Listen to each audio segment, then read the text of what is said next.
Saudara dan saudari yang terkasih, selamat pagi berkah dalam. Sudahkah kita memberi senyum hari ini? Minggu 22 Mei 2022. Hari Minggu Paskah ke-6. Kita awali permenungan kita dengan tanda kemenangan Kristus dalam nama Bapa dan Putra dan Roh Kudus. Amin.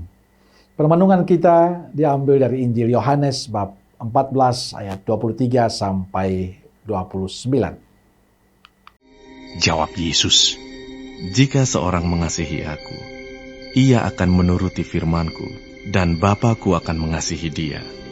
Dan kami akan datang kepadanya, dan diam bersama-sama dengan dia.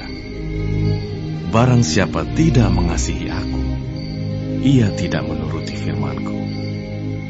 Dan firman yang kamu dengar itu, bukanlah daripadaku, melainkan dari Bapa yang mengutus aku. Semuanya itu kukatakan kepadamu, selagi aku berada bersama-sama dengan kamu. Tetapi penghibur, yaitu Roh Kudus, yang akan diutus oleh Bapa dalam namaku, dialah yang akan mengajarkan segala sesuatu kepadamu, dan akan mengingatkan kamu akan semua yang telah kukatakan kepadamu. Damai sejahtera aku tinggalkan bagimu.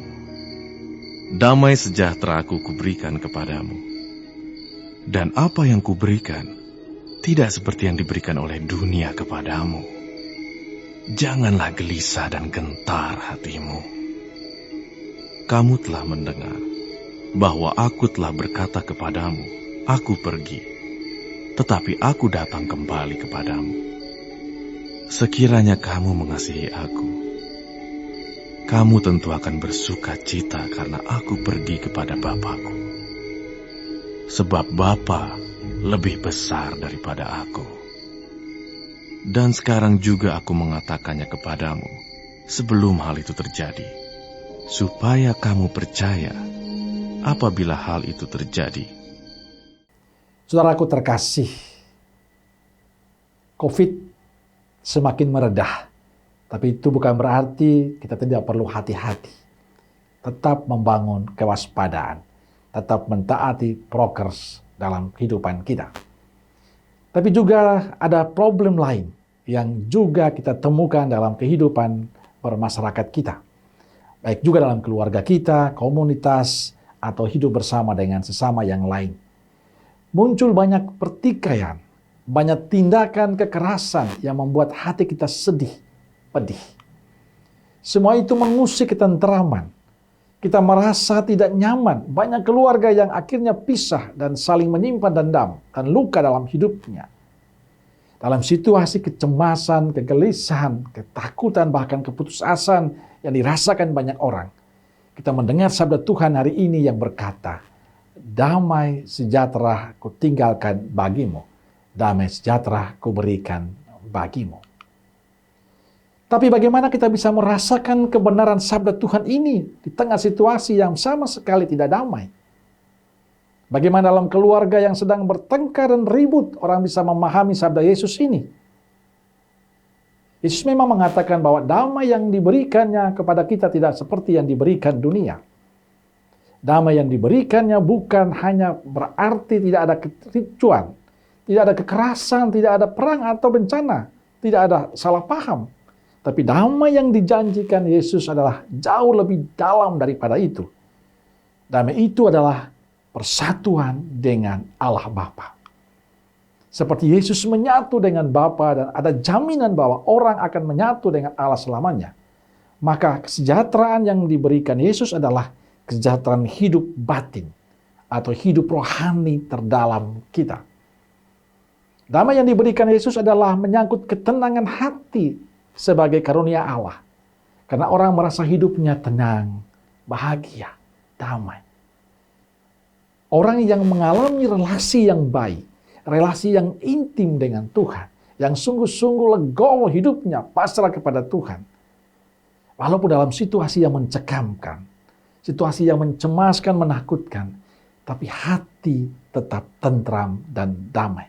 Dia akan menghadapi semua persoalan dengan tenang. Maka dia tidak perlu gentar, gelisah menghadapi itu semua.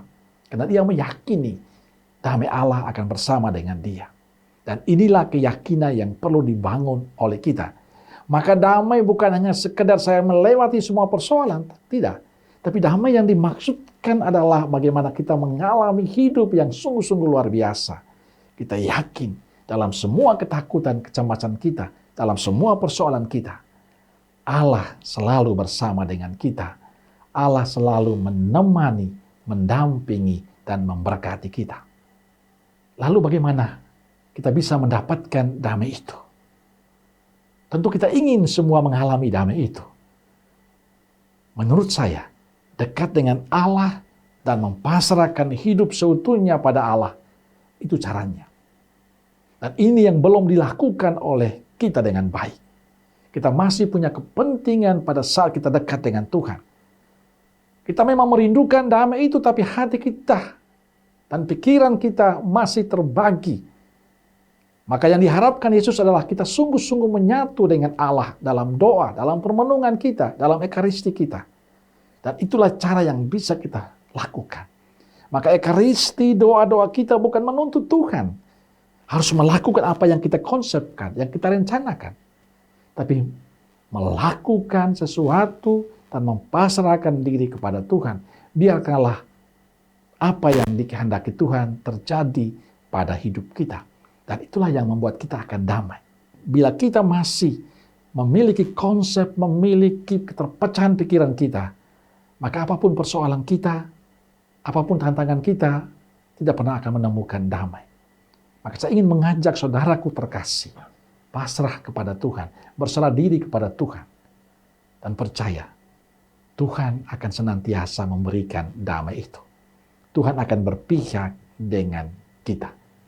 Amin.